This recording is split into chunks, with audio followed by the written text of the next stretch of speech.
네, 안녕하세요. 오늘 여러분과 함께 좀 깊이 들어가 볼 주제는요. 바로 HS 효성의 첫 1년입니다. 작년 7월이었죠. 주식 효상에서 인적 분할 방식으로 독립했는데 벌써 1주년이 됐어요.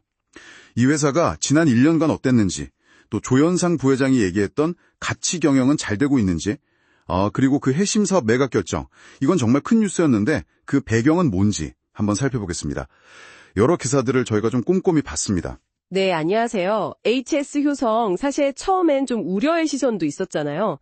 그런데 지난 1년을 보면 기대 이상의 성과를 내면서 시장에 잘 안착한 모습입니다. 단순히 그냥 버틴 게 아니라 뭔가 미래를 위한 큰 그림을 그리고 있다는 신호들이 많이 보여요. 오늘 그 전략적인 움직임들 하나하나 좀 짚어보죠. 네, 좋습니다. 그럼 우선 성과부터 볼까요? 첫 해 성적표, 이게 상당히 괜찮더라고요. 핵심 계열사인 HS 효성 첨단 소재, 여기가 2024년에 매출 3조 3천억 원, 그리고 영업이익은 2천억 원을 넘겼어요. 전년보다 영업이익이 무려 26% 넘게 뛰었네요. 2025년 1분기도 좋았고요. 근데 작년 경제 상황이 그렇게 좋지만은 않았잖아요. 맞습니다. 그게 중요해요. 그런 불확실성 속에서 이런 성과라서 더 의미가 있는 거죠. 조현상 부회장이 출범 때 모든 이해관계자를 위한 가치 경영을 강조했었는데 이게 그냥 구호가 아니었구나 숫자로 보여준 셈입니다. 시장 안착은 성공적이다 이렇게 평가할 수 있겠습니다. 그런데 말이죠. 제가 이 자료들 보면서 가장 좀 인상 깊었던 건 이렇게 실적이 좋은데 핵심 사업, 그 타이어 스틸코드 사업을 판다는 결정이었어요. 2023년 기준으로 보면 이게 전체 매출의 4분의 1, 영업이익은 거의 40%나 차지하던데요. 이걸 판다니 정말 큰 결정 아닌가요? 예상 매각가가 1조 5천억 원. 어마어마하네요. 바로 그 점입니다. 그게 오늘 얘기의 핵심인데요.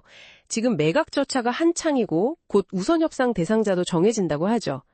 사실 겉으로만 보면 이렇게 잘 나가는 캐시카우를 왜 팔지? 하고 좀 이해하기 어려울 수 있어요. 근데 이건 조 부회장의 경력, 특히 그 베인앤컴퍼니 시절 M&A 전문가로서의 경험이 녹아든 포트폴리오 재편 전략으로 봐야 합니다. 그러니까 현재의 이익보다는 미래 성장성에 더 큰 신사업에 집중하겠다. 이런 아주 명확한 메시지인 거죠. 그러니까 단순히 돈을 마련하는 걸 넘어서 미래를 보고 내린 전략적인 선택이다. 이런 말씀이시네요. 그럼 그 확보될 자금, 이건 어디에 쓸까요? 기사들을 종합해보면 역시 미래 산업입니다. 2차 전지 소재 아니면 AI 관련 기술, 또 차세대 반도체 소재나 친환경 소재 같은 분야에 집중 투자할 계획인 것 같아요. 이미 작년 11월에 양극재 만드는 유미코아라는 회사에 한 450억 원 정도 투자하기도 했고요.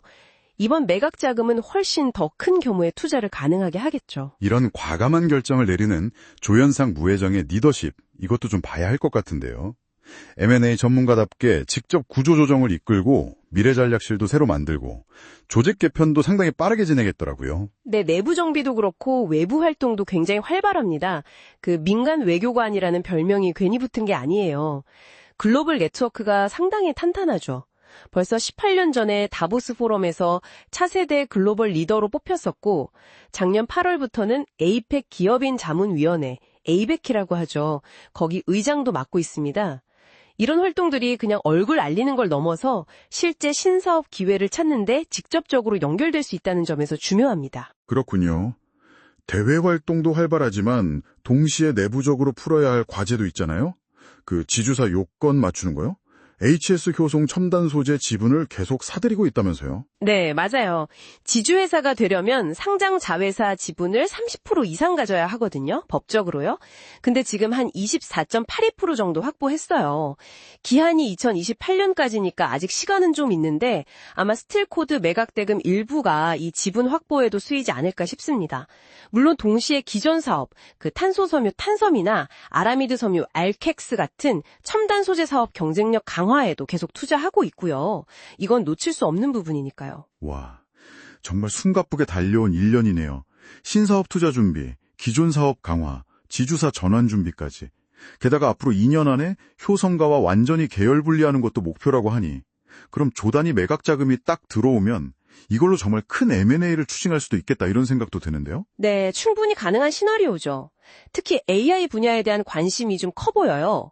합작사인 HS 효성 인포메이션 시스템, HIS라고 하죠. 여기 사업 영역을 기존 데이터 저장 장치에서 AI 인프라 구축 쪽으로 넓히고 있거든요.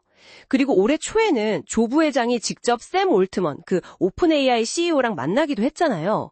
어떤 분야에 또 얼마나 큰 규모로 M&A를 할지가 앞으로 HS 효성의 색깔을 딱 정하는 아주 중요한 변수가 될 겁니다. 네, 종합해보면 HS 효성의 첫 1년은 그냥 그룹에서 나와서 자리 잡는 그런 안정화 단계를 넘어서서요. 아예 미래 기술 기업으로 변신하려고 기반을 다지고 아주 과감하게 체질 개선을 한 시간이었던 것 같습니다.